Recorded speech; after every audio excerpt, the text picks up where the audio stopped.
Do any of you subscribe to the concept of lifelong learning? Those that do seem to have this inbuilt recognition that it is in their best interest that, regardless of the age they are at, there is always the opportunity to learn something new. There will always be fresh opportunities to grow and develop. There is an inherent willingness to learn. Within our world of network marketing, the importance of this word willing cannot be overestimated. If you are willing to help others realize their lifestyle goals, you will succeed. If you are willing to learn how to do that effectively time and again, you will succeed. If you are willing to train others to do the same, everyone succeeds.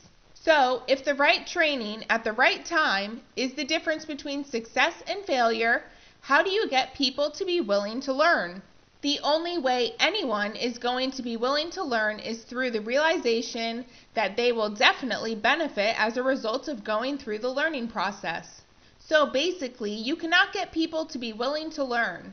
Furthermore, you cannot take personal responsibility for making someone want to learn something, but you certainly can facilitate the process through which they decide for themselves that it is in their best interest to learn. It can be very frustrating when you know, perhaps through your own personal experience, that this person would benefit if only they were willing to learn. The problem is that the frustration sets in because you are looking at the situation from your viewpoint and your experiences, and not from those of your prospect. You have to create a way to get that person to want to learn. How do you do that? Follow the same process that you would with any prospect you are talking to for the first time. Do not assume anything about this person. Approach the conversation with the mindset that you want to help the prospect get what they want, what they need. Let's say, after greeting them, you are trying to ascertain if you can qualify the prospect and invite them to take action.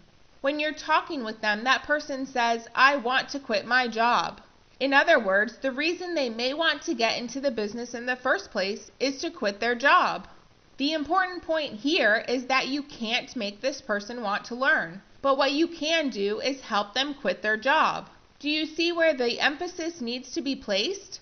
For as long as you keep rephrasing it to willing to learn, you're going to have a frustrating time. You have to shift your view, not their view, as to how you can help them quit their job or whatever it is they want or need. So following on with this example, you could say something along the lines of, the first thing we need to do so that you can quit your job is we need to learn how to do inviting. And the first step in quitting your job is to learn the greeting. So let's learn the greeting so you can quit your job. Hopefully you get the idea. Otherwise, you will drive yourself insane as long as you keep phrasing your questions and responses from your viewpoint and not theirs. You'll end up throwing your hands up in disgust, saying it can't be done. People just don't want to learn. In reality, everyone is willing to learn when it dawns on them that they will benefit in some way. It all comes down to how you approach the person. If you are serious about taking your network marketing business to the next level and need help in any of the following areas: qualifying leads, generating leads, talking to prospects, or presenting your opportunity for ultimate conversations, then visit firstclassmlmtools.com today and get a ton of free tips and videos from a proven industry leader who has built a massive downline for over 56,000 in his business.